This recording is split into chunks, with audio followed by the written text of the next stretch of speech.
Bonjour, deuxième vidéo sur les sites pour la généalogie. Je commencerai par vous parler de la boîte à chaussures.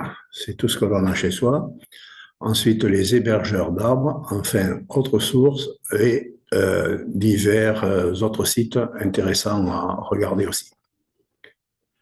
Tout d'abord, pour commencer une généalogie, il faut être curieux, avoir le souci du détail, l'esprit d'analyse et de synthèse, la patience, la détermination et l'humilité.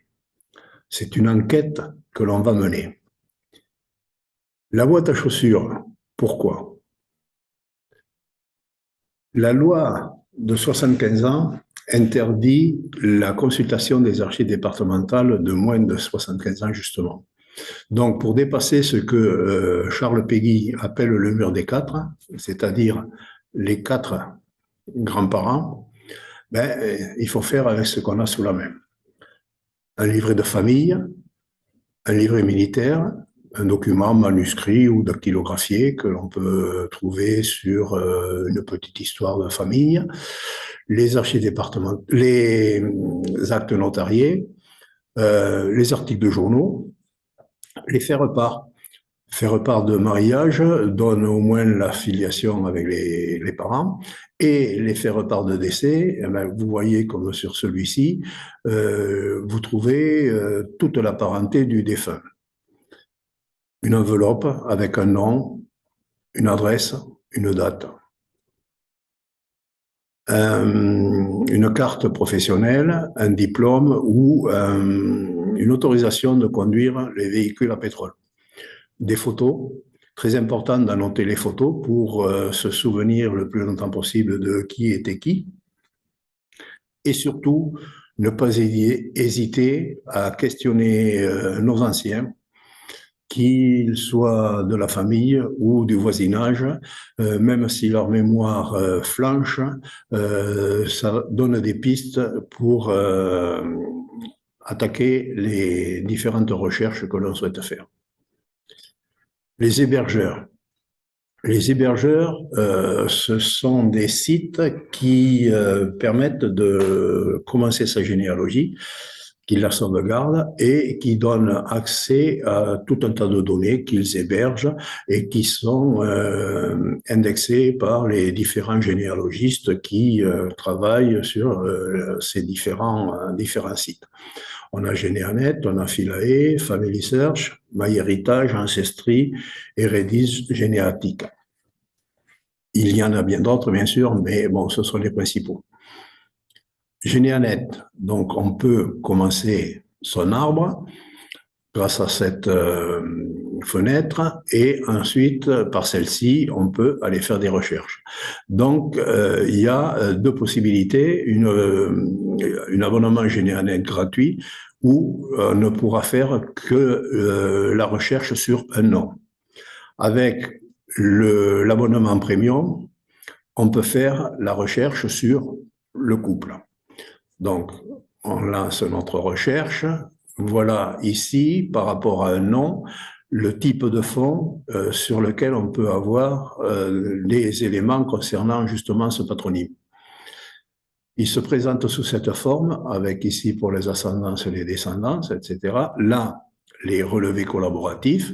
Je vous ai mis ici les différents symboles avec leur signification. Les livres, cimetière, etc., revue armoirie. Alors, en cliquant sur le personnage ici, voilà comment apparaît la généalogie. Donc, on a le nom, le prénom, les dates de naissance, de décès, les parents, les mariages, les enfants, etc. Dans la galaxie de Généanet, voilà toutes les sources sur lesquelles on peut aller chercher des renseignements. Qui font parfois double emploi avec ce qu'on a présenté sur la vidéo précédente. Le guide généalogique, je vous ai donné quelques exemples ici. Par exemple, pour le 19e siècle, on peut trouver les médaillés de Sainte-Hélène. La médaille de Sainte-Hélène a été créée par Napoléon III en 1857 pour récompenser les soldats de Napoléon qui étaient encore vivants à cette date-là. Pour la base des soldats de la Révolution et l'Empire, on a ici des tableaux nous donnant les premiers registres matricules des soldats de Napoléon avec les différentes caractéristiques et aussi, comme on l'a dit sur la vidéo précédente, la couleur des yeux, etc., les caractéristiques physiques. Pour le XXe siècle, on a les décès en France depuis 1970. Donc, c'est l'INSEE qui met ça en ligne. Donc, voilà comment ça se présente. On a le nom, le prénom, la date de naissance, la date de décès, le lieu de naissance et le lieu de décès. On peut les retrouver aussi sur Philae et sur le site Match ID, qui le présente sous la même forme. Pour la guerre de 39-45, par exemple, on peut retrouver la trace d'une victime de la Shoah où on a son état civil, sa filiation, son épouse et sa descendance. Sur Philae, pareil, Philae, ce sont les initiales de famille, instruction, loisirs, apprentissage éducatif. Donc on retrouve pareil la possibilité de créer son arbre et d'accéder aux différentes ressources par des recherches par individu ou par source, ou différentes ressources qui donnent surtout des fiches explicatives sur l'utilisation ou sur le fonctionnement de ce que l'on veut rechercher.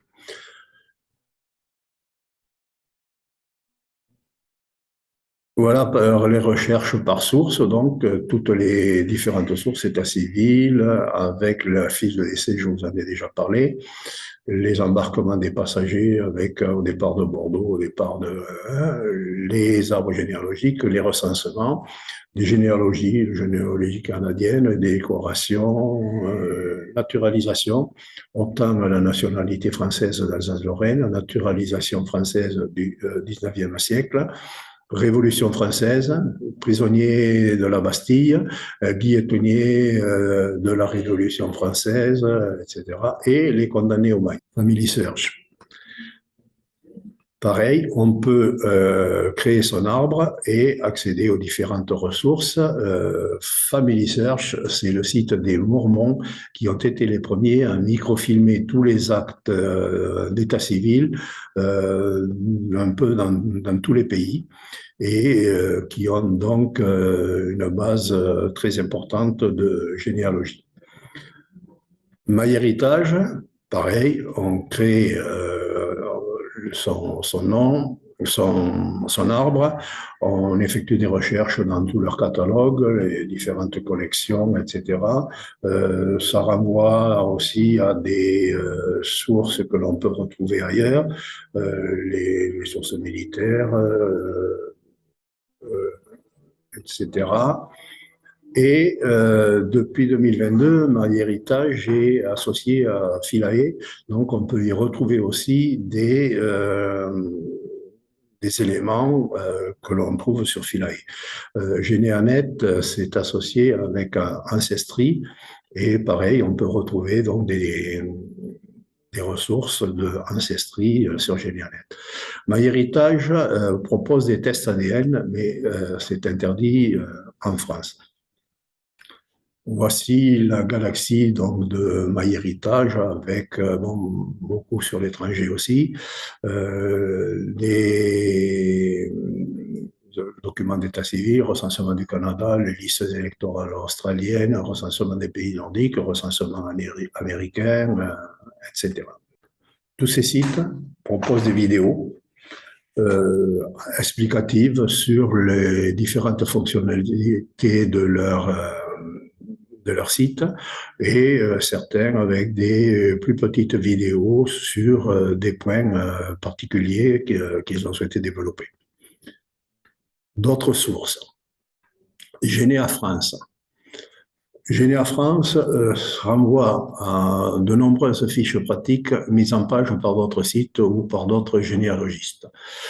Dans les archives, on peut trouver des actes notariés, des archives militaires, le service historique de l'armée de terre, bon, tout ce qui est état civil, pour les régions, les OTAN, son modèle, les malgré nous, etc. Donc là aussi, il faut cliquer sur tout ce que vous pouvez voir apparaître. France GenWeb, assez intéressant aussi. On peut y trouver donc Culte GenWeb, une base de religieux. On peut y trouver Lafayette GenWeb, c'est une base de données des Français ayant combattu pour la guerre d'indépendance aux États-Unis.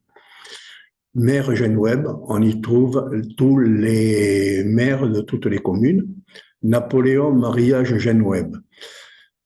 Afin de marquer son mariage avec Marie-Louise, Napoléon Ier a signé un décret le 25 mars 1810. Ce décret proposant le mariage de 6000 militaires avec des filles dans tous les cantons, et les filles qui acceptaient de se marier avec ces militaires étaient dotées de 1200 francs de l'époque pour Paris et de 600 francs pour le reste de la France.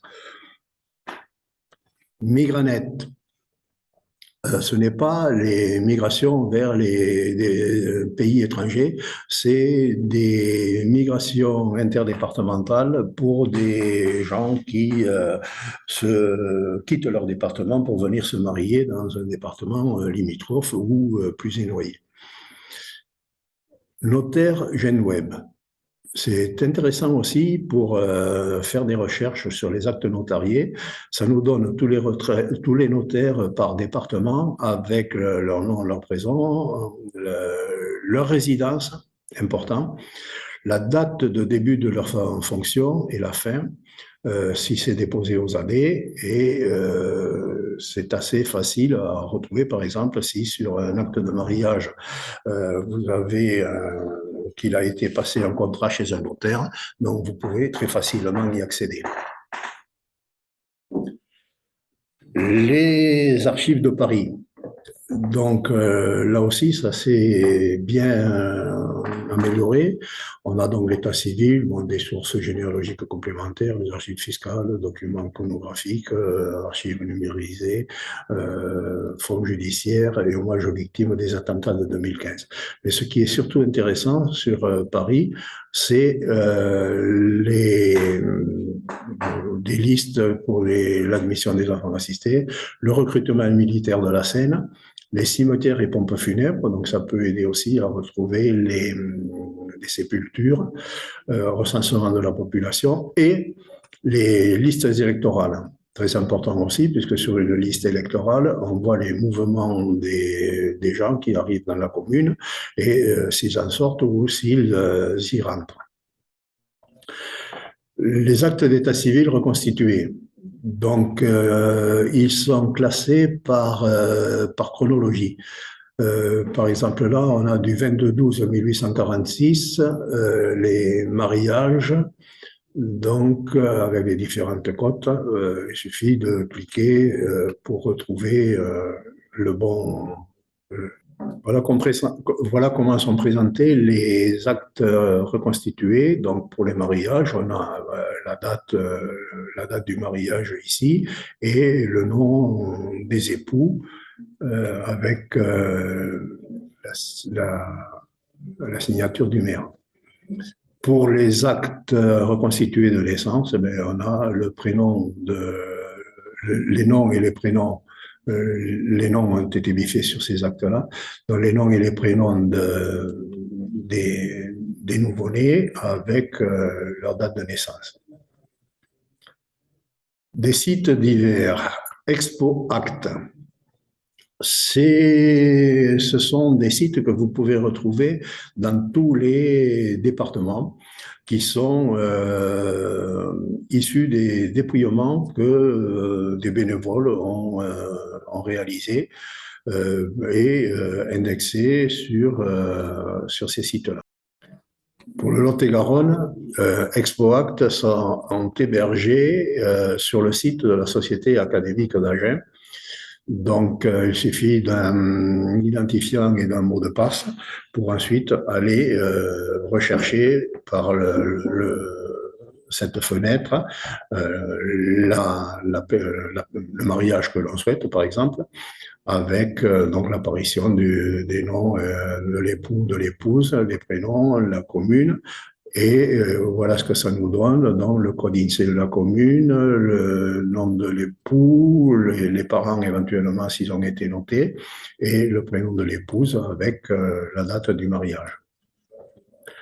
Les tables des mariages du 19e siècle. Là aussi, c'est pratiquement dans chaque département toujours des bénévoles qui font ces relevés et qui les présentent donc sur ce site dans des mariages du 19e siècle. Donc, vous pouvez voir un peu tout ce qui a été fait.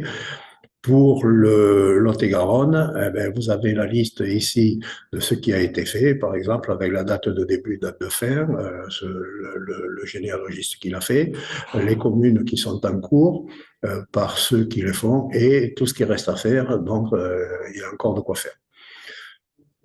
Notre site aussi intéressant, c'est les archives du monde du travail, les archives nationales du monde du travail. Donc, pour l'instant, il y en a deux principaux.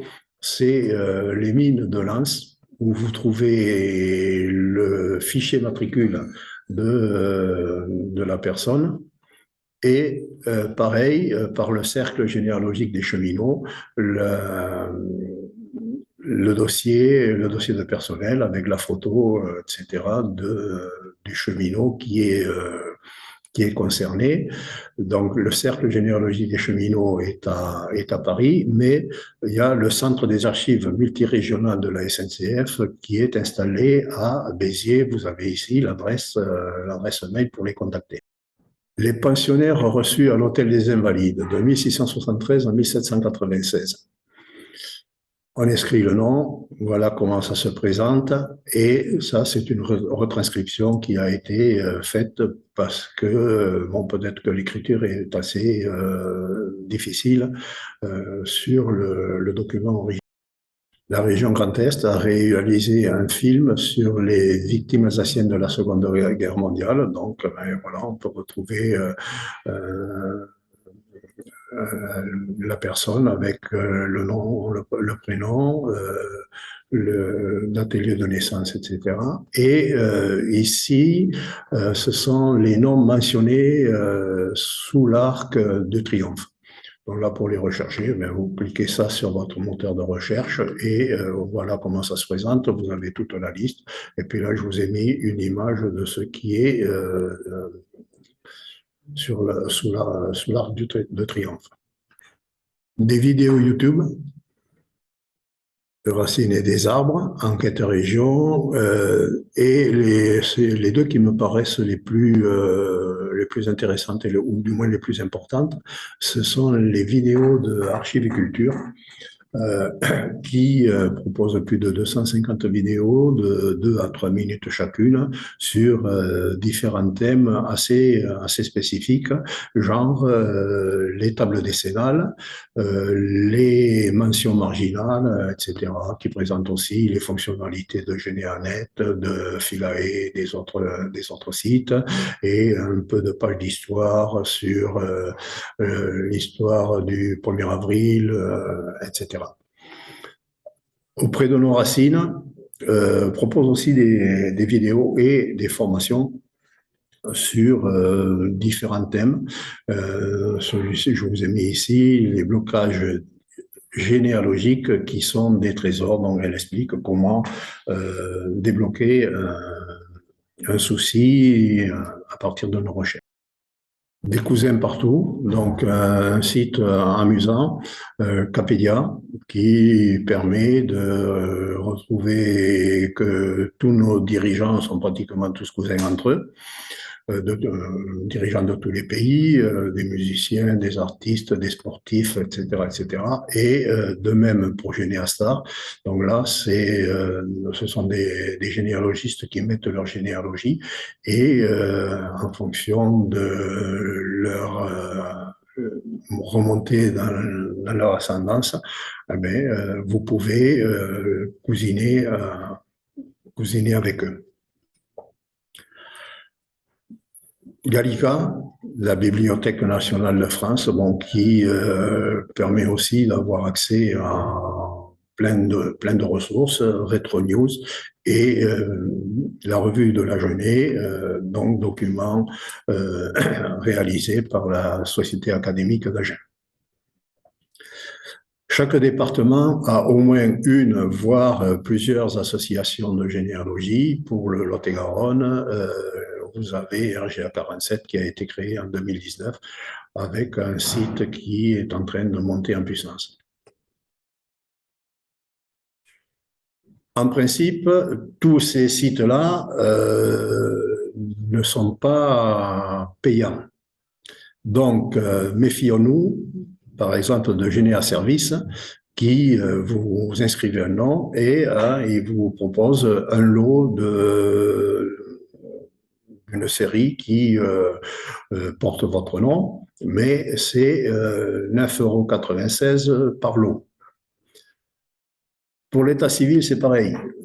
Si vous recherchez si vous allez voir sur une commune pour essayer de retrouver un acte d'état civil ou demander à l'agent municipal si vous pouvez retrouver et obtenir l'acte d'état civil d'un décès ou autre. Attention au piège, vous avez certains sites ou certains liens qui vous demandent de payer. Or là, il est hors de question de payer pour obtenir un acte d'état civil auprès du mairie. Pour ceux qui sont nés à l'étranger, il faut s'adresser aux archives diplomatiques, à Nantes, et surtout, vérifiez bien toutes les sources que vous pouvez trouver avant de les inscrire sur votre généalogie. Alors, il ne faut pas hésiter à se lancer, ce n'est que du bonheur, ça apporte un sentiment de bien-être, ça maintient les neurones en état et ça aidera vos ascendants à comprendre beaucoup de choses. Je vous remercie de votre attention.